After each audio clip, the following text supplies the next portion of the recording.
안녕하세요. 저는 얼마 전 귀촌을 하고 베이커리 카페를 운영하고 있는 40대 여자입니다.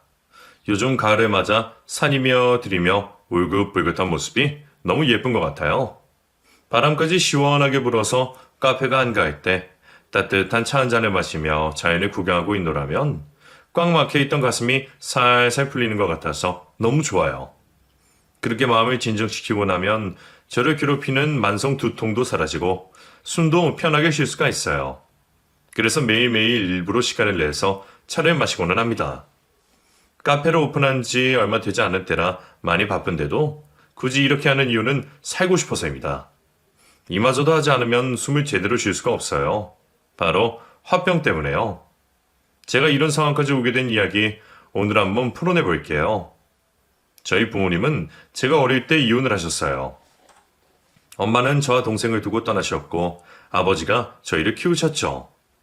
할머니 집 근처에 집을 구해 살았는데 아빠는 늘 일 때문에 바쁘셨고 할머니도 연세가 있으셔서 저를 꼼꼼히 돌봐주시지는 못했어요. 그래서 대부분 저희 둘이 지냈고 제가 동생의 대부분을 돌봐줬습니다. 엄마는 안 계셨지만 둘이라 그런지 크게 외롭진 않았어요. 워낙 어릴 때 엄마와 헤어지기도 했고 같이 살 때도 엄마가 저희를 챙겨주신 기억은 별로 없어요. 엄마는 저희보다 자신에게 더 관심이 많았고 아빠와도 사이가 좋지 않아서 엄마의 웃는 얼굴은 기억이 전혀 나지 않을 정도죠. 그래서 아빠와 살게 됐을 때 슬프진 않았는데 제가 중학생이 됐을 때 아버지가 사고로 돌아가시게 되었어요. 그때는 많이 힘들었어요. 아버지를 잃은 슬픔도 컸고 세상에 동생과 나, 우리 둘만 남았다는 생각에 많이 무서웠던 기억이 나요. 아버지가 돌아가시면서 보험금이 나왔는데 덕분에 제가 성인이 될 때까지 생활비를 쪼개서 살 수는 있었어요. 할머니도 곁에서 도와주시기도 했고요. 풍족한 생활은 아니었지만 그래도 굶고 살 정도는 아니었으니 정말 감사할 일이었죠. 동생과 저 둘이서 성인이 될 때까지 이혼한 엄마는 한 번도 연락을 하거나 찾아오질 않았습니다. 엄마가 되어서 얼마나 비참한지. 크면서 엄마를 자주 생각하진 않았지만 가끔 정말 힘이 들어서 지칠 때 엄마가 너무 원망스러웠어요. 이럴 거면 낳지를 말지. 낳았으면 끝까지 책임을 지던가. 그런 생각을 하면서 나는 절대로 이런 부모가 되어서는 안 되겠다. 다짐을 했던 것 같아요. 그때 그 생각이 너무 강해서일까? 저는 아이가 없습니다. 아마 앞으로도 없지 않을까? 그런 생각이 드네요. 고등학교 졸업을 앞두고 친구들이 대학 진학을 고민할 때 저도 고민을 많이 했어요. 마음은 대학을 가고 싶었지만 현실이 그러면 안 될 것 같아서요. 동생이 고등학교에 입학을 할 텐데 제가 대학에 가면 학비에 생활비까지 감당이 될 것 같지가 않더라고요.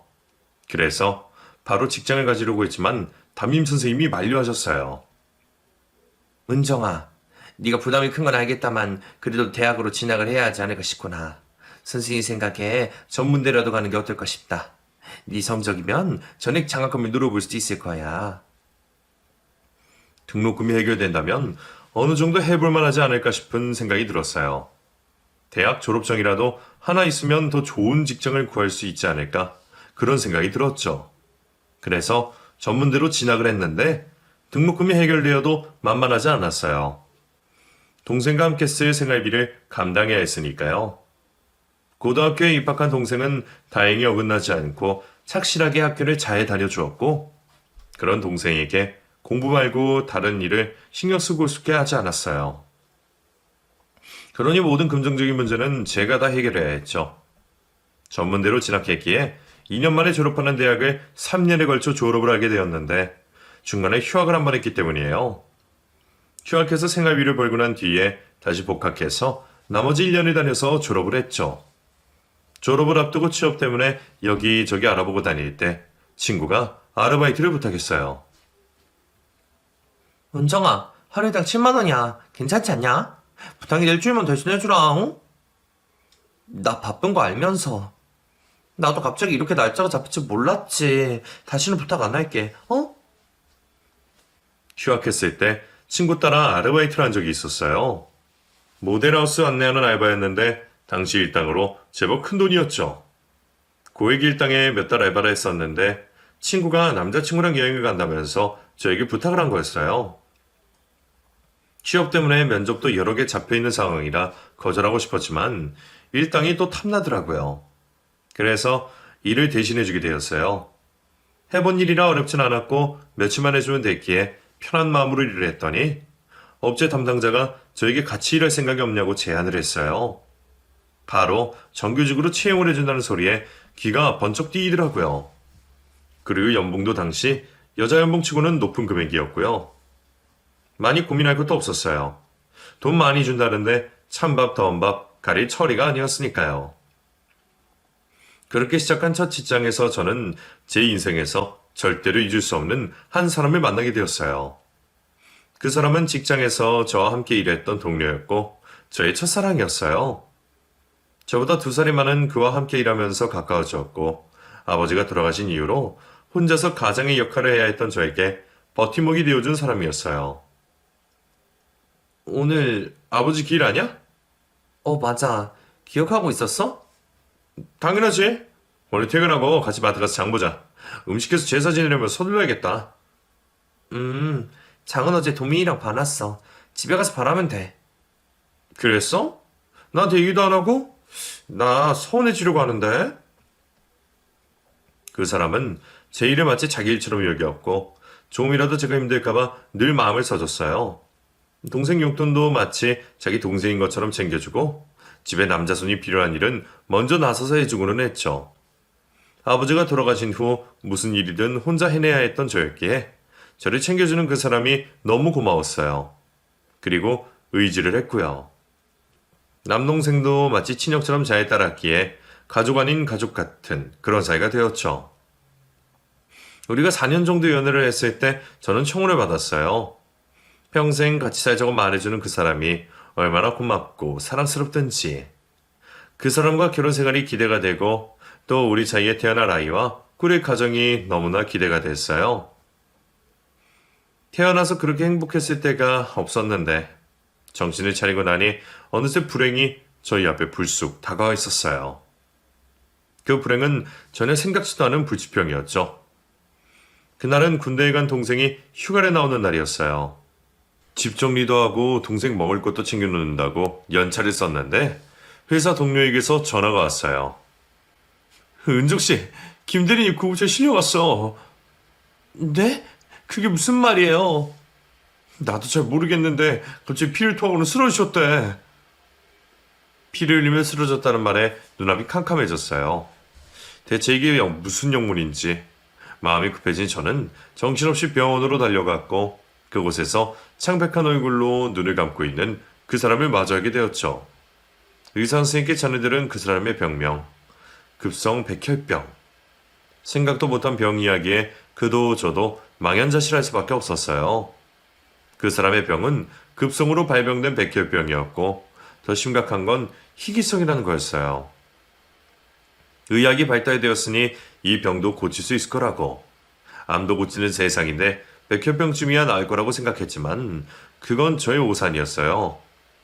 고칠 수 없는 병도 있었고 특히 사람의 목숨은 제가 어찌할 수 없는 그런 것이었어요. 그 사람과 저는 2년 동안 투병을 했습니다. 떨어진 면역 때문에 병원 입원실에서 벗어나지도 못하고 아침 저녁으로 그의 팔에는 링거가 꽂혀 있었어요. 날이 갈수록 그 사람은 말라갔습니다. 키도 크고 덩치도 좋고 웃을 때마다 가지런한 치아가 참으로 멋있는 그런 사람이었는데 살이 다 빠져 앙상한 뼈가 그대로 도드라지고 얼굴은 핏기가 가셔서 창백하기 그지없었어요. 머리카락까지 모조리 다 빠져 모자를 항상 쓰고 있어야 하는 그 사람의 변한 모습에 그도 저도 점점 희망을 잃어갔어요. 아픈 사람만큼 간호를 하는 저도 상태가 점점 안 좋아졌고요. 매일 출근하고 퇴근하면 그 사람에게 달려가 간호를 하는 날이 계속되니 피곤이 누적될 수밖에 없었는데 그렇다 해도 그저 그의 병이 낫는다면 저는 괜찮다고 생각했어요.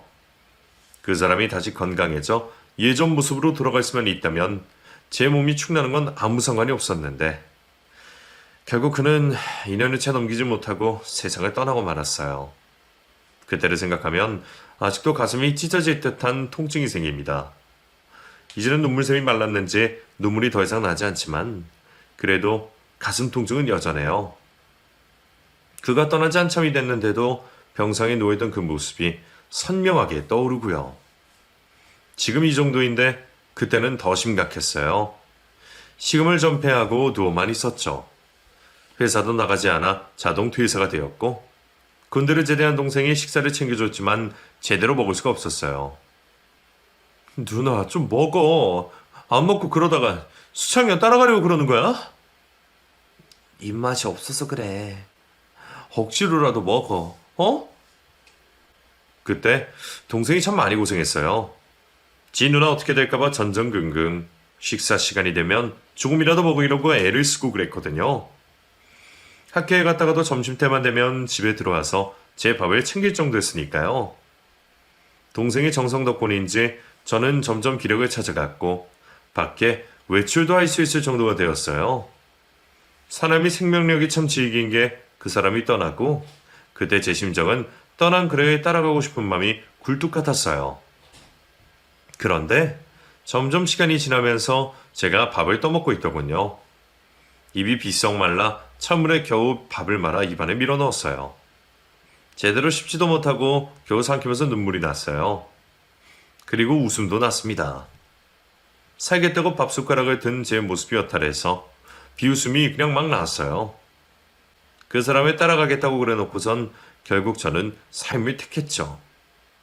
그렇게 그 사람을 떠나보내고 남자들과 거리를 두고 살았어요. 아직 한창 나이이니 소개해주겠다는 친구들도 많았고 만나보자는 남자도 종종 있었지만 한 번도 그들과 응하지 않았어요. 떠난 그 사람의 자리에 그 누구도 들일 수가 없었거든요. 홀로 지내면서 일에 파묻혀 앞만 보고 살았어요. 겉은 멀쩡하지만 여전히 속은 골마 고름이 넘쳐 흐르고 있었어요. 그 누구도 그 상처를 치료해 줄 수 없었고 저도 마음의 병을 외면한 채 하루하루를 살아갔죠. 남동생은 4년제 대학을 졸업을 하고 대기업에 제품을 납품하는 하청기업에 취직을 했어요. 동생이 취업을 하자 뒷바라지가 끝나고 저도 숨을 돌릴 수 있게 되었어요. 아버지가 돌아가시면서부터 시작된 가장의 무게가 드디어 가벼워지게 된 거죠. 동생은 일을 해서 받은 천월급을 저에게 전부 다 주었습니다. 깜짝 놀라서 받지 않겠다고 했더니 기특한 소리 하더군요. 누나가 없었다면 나 이렇게 잘 크지 못했을 거야. 누나는 내 부모님이나 마찬가지야. 와, 우리 도민이 벌써 이만큼 컸어? 너무 기특한 생각을 한 거 아니야? 내 앞가림은 이제 내가 할게. 이제는 누나만 생각하면서 살아. 알았지? 어느새 훌쩍 자란 동생을 보면 흐뭇한 미소가 절로 나왔어요. 기특한 동생의 모습을 보면서 너무나 대견하고 뿌듯했지만 제 가슴속은 뻥 뚫린 것처럼 허전하기만 했어요. 마음의 병 때문에 생긴 공허함은 쉽게 사라지지가 않았죠. 그런 제 마음을 애써 외면한 채 저는 또 앞만 보고 살았어요. 그렇게 30 중반쯤 되었을 때 또 다른 인연이 저에게 다가왔어요. 그것도 우연히 말이에요. 어? 너 누구니? 저는 김태종 과장님 딸인데요. 아, 네가 은영이구나. 급한 업무가 밀려서 주말도 반납하고 출근했던 날, 그 아이를 처음 만났어요. 같은 팀에 일하는 과장님의 딸이었는데 주말 근무라 같이 사무실에 온 것 같았어요. 초등학생 3학년쯤 되어 보이는 아이는 표정이 왠지 어두웠고 아빠 따라 회사에 온 게 불만인 것 같았어요. 놀이공원에 같이 가기로 했다가 회사에 왔다는 아이의 얘기를 들으면서 왠지 치근한 마음이 생겼습니다. 그래서 같이 시간을 보내줬어요. 아이가 그림 그리는 것을 좋아한다고 하길래 이면지에 같이 그림을 그리면서 놀았어요. 뭐야, 아줌마 그림 잘 그리시네요. 그래? 아줌마도 그림 그리는 거 좋아해서 어릴 때 많이 그리고 놀았어. 아줌마, 엘사 그려주세요. 엘사요. 그림을 같이 그리고 노는 동안 아이의 표정이 많이 밝아졌어요. 그리고 묻지도 않은 얘기들을 제자에 떠들기 시작하더군요. 한참을 그렇게 시간 보내는 동안 과장님 업무가 끝나셨는지 우리 자리로 가까이 오셨어요. 이런, 우리 은영이 때문에 노대리가 일을 못했네. 미안해요. 아닙니다, 과장님. 은영이 덕분에 저도 오랜만에 많이 웃었어요. 그래? 그렇다면 다행이네. 점심때도 한참 지났는데 식사 전이죠? 같이 나가서 밥 먹어요. 내가 살게. 네, 고맙습니다. 그날 셋이서 같이 점심을 먹는 동안 분위기가 참 화기애애했어요. 아이가 하나 끼었을 뿐인데 분위기가 확 바뀌더군요. 아이는 처음 저에게 보였던 경계심이 다 사라지고 제 앞에서 편하게 얘기를 했고 아이와 대화하는 게 저도 편하고 재미있었어요. 그날이 계기가 되어서 우리는 주말 근무 때마다 만나게 되었고 과장님과도 가까워지게 되었어요.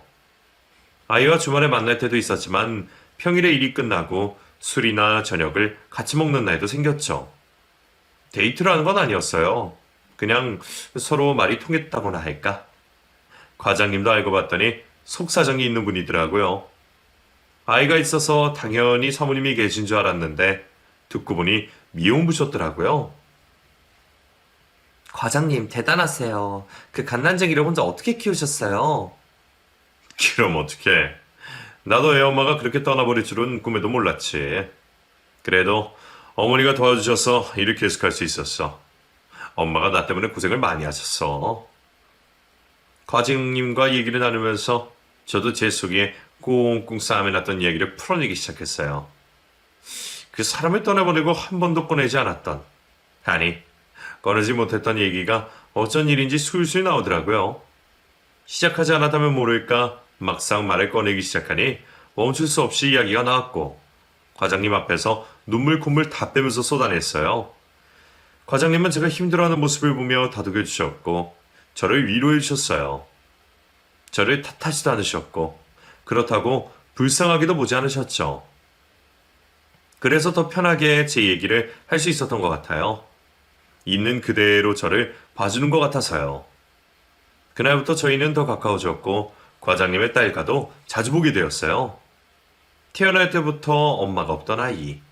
그래서인지 저의 애정을 갈구하는 게 느껴졌고 그런 아이가 마음에 쓰이기 시작했어요. 차마 그 눈길을 외면할 수 없었던 저는 결국 과장님과 연인이 되었고 2년 뒤 그 아이의 새엄마가 되었습니다. 과장님, 그러니까 그 사람과 결혼을 결심했을 때 남의 자식 키우는 거 아니라는 주변 지인들의 말이 정말 많았어요. 처녀가 어디 남의 자식을 키우려고 그래? 왜 딸린 남자한테 시집가려고 하냔 말이야. 그래 총각 만나서 결혼하지. 은정아, 다시 생각해. 그 사람의 아이까지 맡을 정도로 그 과장님 사랑하니? 나이가 어린 것도 아닌데 왜 그렇게 경솔한 생각을 하는 거야? 누나, 내가 누나 뭐라든 다 찬성이지만 이건 솔직히 아닌 것 같다. 갓난쟁이도 아니고 이미 초등학생이라며 알 거 다 아는 앤데 어쩌려고 그래. 누구 하나 진심으로 축하해주는 사람이 없었어요. 그만큼 저를 걱정해서 하는 소리들이었겠지만 하나같이 축하보다는 걱정하고 염려하는 목소리만 냈어요. 그런 모습에 제 속은 너무 답답했고 나중에는 오기까지 생겼어요. 내가 보라는 듯이 잘 사는 모습을 보여줘야겠다. 이런 오기 말이에요. 저희는 결혼을 빨리 진행했고 아이를 생각해서 규모도 작게 결혼식을 올렸어요. 분명 제가 그 결혼을 선택한 이유에 아이도 있었지만 혹시나 하는 염려가 있기도 했어요. 엄마 자리에 제가 들어가도 될까 하는 생각도 들었고요. 하지만 그런 제 걱정과 달리 아이는 제가 엄마가 되는 걸 무척이나 기뻐해줬고 그 모습에 안심이 되기도 했습니다. 그 사람과 결혼을 하고 나서 저에게는 새로운 가족이 많이 생겼어요. 우선 동서가 생겼죠. 이남 중에 남편은 맞이였고 동생인 도련님이 한 명 있는데 결혼을 한 상태라 동서가 있었어요. 그리고 시부모님 두 분이 계셨죠. 도련님 네 사이에 아이는 없었는데 그래서인지 동서가 아이를 참 많이 예뻐하더군요. 얼핏 보기에 둘이 닮은 것처럼 보일 정도로 분위기도 비슷했고요. 그래서 사이가 더 좋은 건지는 모르겠지만 여튼 아이와 각별해 보였어요. 그리고 시부모님들도 참 다정해 보이셨고 대체적으로 분위기가 화목했어요. 제가 어릴 때 꿈꿨던 그런 모습이 다 있어서 정말 기뻤어요. 그 와중에 좀 아쉬운 게 있었는데 아이와 제 남편에게는 세상 살가운 동서가 저에게는 날이 서 있다는 점이었어요. 오늘 본가에 다녀서 피곤하지? 그래도 당신이 어머니 생신상을 준비한 건 정말 신의 한 수였던 것 같아. 엄마가 그렇게 기뻐하실 줄은 몰랐어. 당신 덕분에 내가 효자가 된 것 같아서 고마워 정말. 어머님 생신인데 당연히 생신상을 차려야죠. 음식이 어머님 입맛에 맞아서 다행이에요. 다음 달에는 아버지 생신이 있는데 그날도 고생해야겠어. 괜찮겠어? 하면 되죠. 걱정 말아요. 그런데 동서 말이에요. 재수씨? 재수씨가 왜? 그게 나를 좀 안 좋아하는 것 같아서 내가 뭐 실수라도 한 걸까요? 에이, 재수씨 그럴 사람 아니야. 아직 낯설어서 소박한 거 아닐까? 내 생각엔 그럴 것 같은데. 그래요? 여자들한테는 남자들에겐 없는 감각이 하나 더 있다고 하잖아요. 바로 육감이요. 저희 육감은 분명 날선 느낌이 있다고 말하는데 남편은 오해라고 했어요. 아직 안 친해서 그런 거라고요. 하지만 그렇다고 하기엔 뭔가 맞지 않았어요. 생신상을 차릴 때도 뒷정리를 할 때도 마치 제가 없는 사람인 양 굴었거든요. 제가 말을 걸어도 단답으로만 답을 해서 대화를 더 이상 할 수 없게 했고요. 저도 나이가 있는데 나를 좋아하는 사람, 싫어하는 사람 가리지 못하겠어요. 분명히 저를 싫어해서 하는 행동이었어요. 동서 간의 갈등이야 저도 들은 바가 있었기에 시간이 필요하겠거니 그렇게 생각했지만 그래도 마음이 불편한 건 사실이었어요. 하지만 싫다는 걸 억지로 좋아하게 할 수도 없는 일이니 동서에게 시간을 좀 주기로 마음을 먹었죠. 갑자기 나타난 여자가 형님이라고 손 윗사람 대우를 하게 됐으니 그게 불편했을 수도 있겠다. 이렇게 해주려고도 했고요. 그런데 이런저런 저의 노력에도 동서의 관계는 좀처럼 가까워지지 않았고 오히려 저를 왕따시키는 느낌만 강해졌어요. 분명히 제가 남편의 아내이고 아이의 엄마이지만 동서만 끼이면 외부인 느낌이 더 강해졌죠. 외출을 하고 오니 동서가 집에 와서 아이와 함께 놀고 있다던가 남편의 생일 파티를 동서 집에서 준비를 하고 남편이 좋아하는 요리를 준비해 놓는다던가 가족끼리 기념일을 즐기고 싶지만 늘 도련님 부부와 함께 하다던가 심지어 휴가에도 도련님 부부는 빠지지 않았고 일 때문에 도련님이 먼저 집에 가더라도 동서는 끝까지 자리를 지켰다가 함께 집으로 돌아오는 것 등등 우리 가족이 뭘 하든 늘 동서가 끼어 있었어요.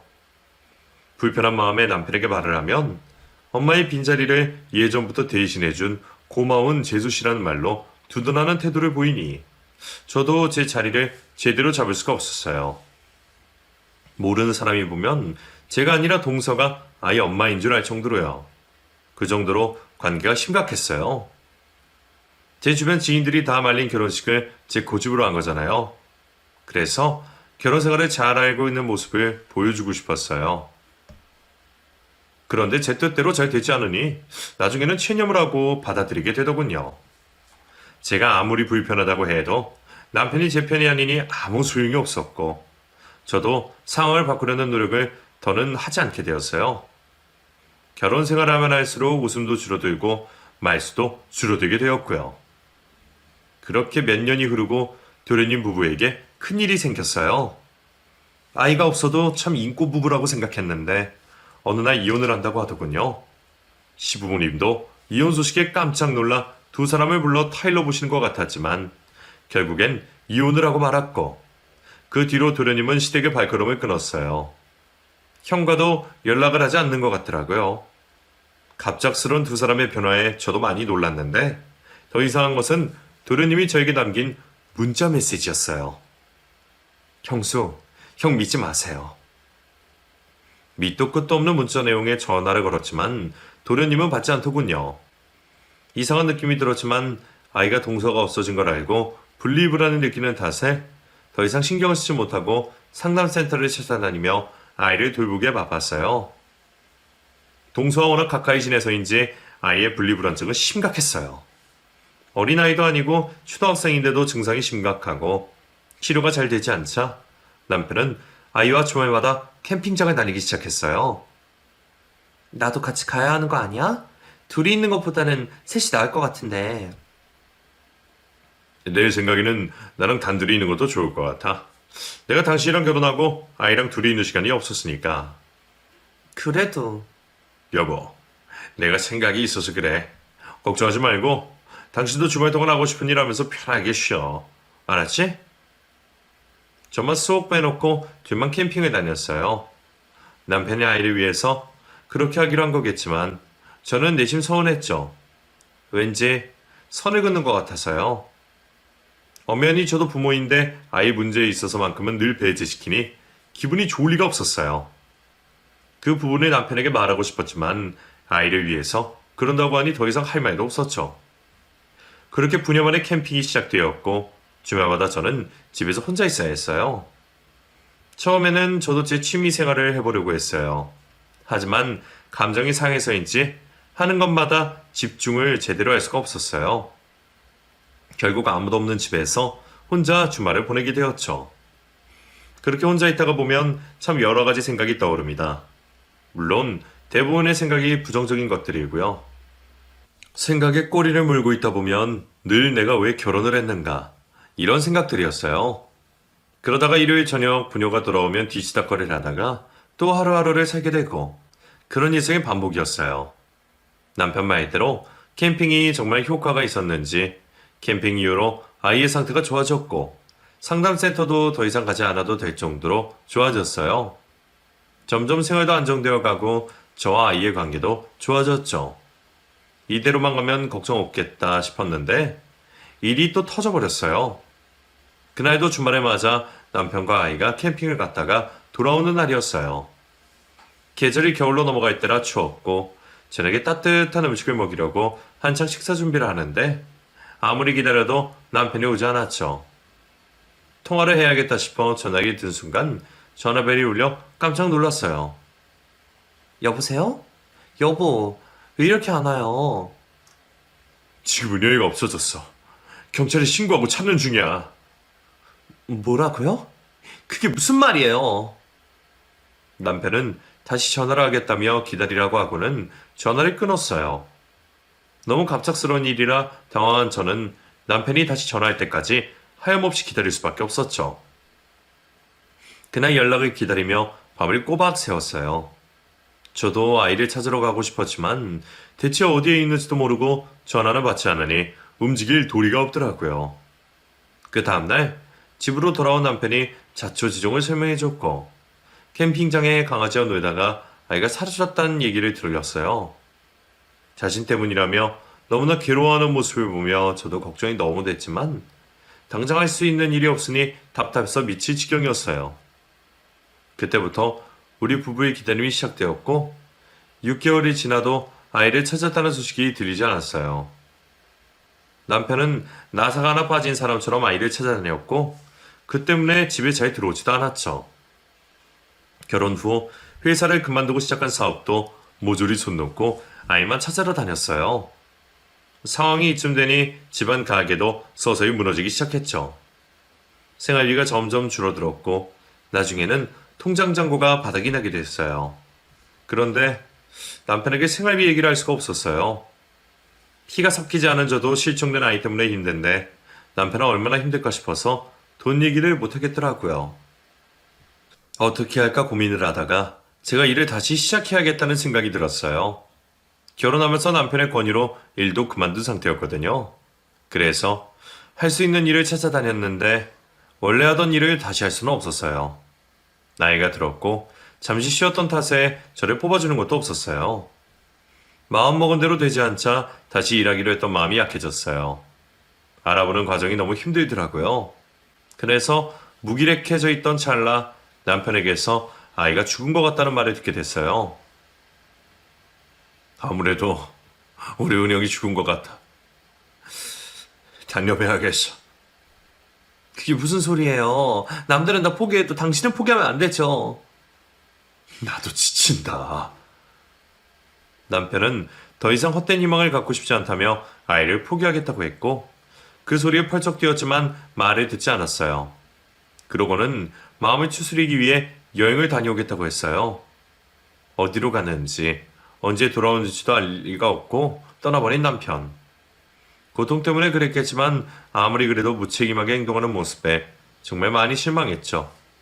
제가 그러든지 말든지 남편은 호련히 떠나버렸고 저는 너무 황당해서 시댁을 찾아갔지만 시부모님들도 아들이 어디로 갔는지 잘 모르겠다고 하셨어요. 둘째 아들에 이어 첫째까지 마음고생으로 방황을 하니 시부모님도 많이 힘들어하셨어요. 가장이 갑자기 사라지자 저만 덩그러니 남게 되었어요. 이 무슨 기구한 인생인가 싶더군요. 부모님에 이어 남편에게까지 버림받았다는 사실이 저를 미치게 했어요. 그런데 문제는 더 큰 데 있었어요. 남편으로부터 모든 금전적인 지원도 다 끊어져 버렸다는 사실이요. 당장 다음 달 공과금과 대출 이자를 낼 돈도 바닥이 나 있는 상황에 정말 앞이 캄캄해졌어요.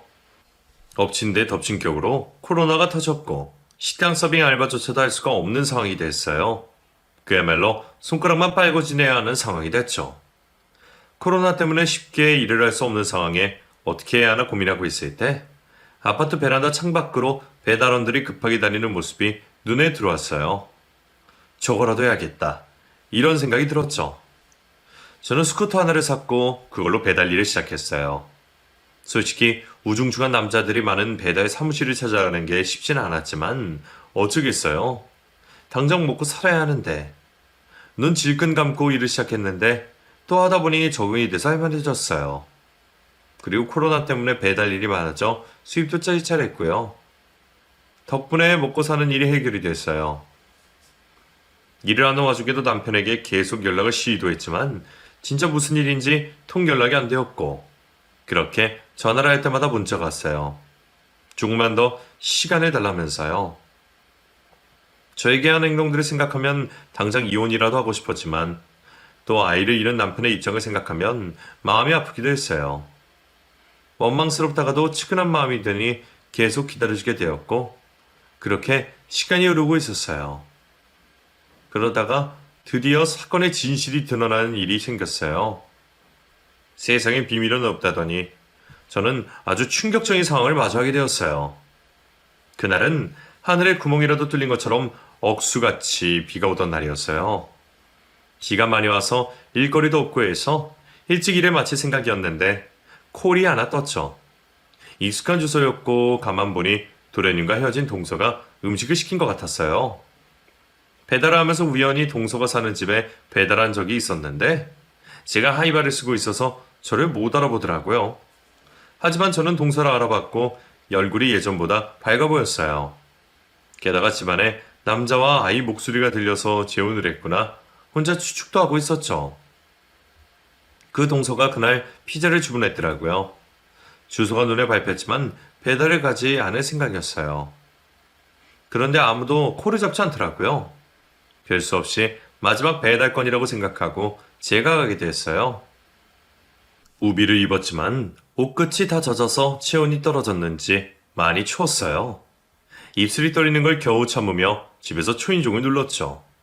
잠시 뒤 현관을 열고 어떤 여자아이가 나왔고 피자가 떨어지지 않게 손에 잘 쥐어주는데 순간 저는 제 준을 의심했습니다.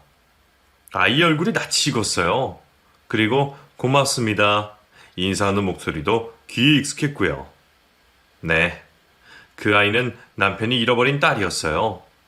캠핑장에서 실종됐던 그 아이가 버젓이 동서의 집에서 나온 거였죠. 저는 경악해서 순간 얼어버렸어요. 그 아이의 손을 잡고 놔주지 않았죠. 그랬더니 아이가 소리를 질렀어요. 엄마! 엄마? 아이가 분명 엄마라고 불렀고 곧이어 동서가 나타났어요. 지금 뭐 하시는 거예요? 은영아 괜찮아? 엄마, 이 아줌마가 손을 안 놔줘.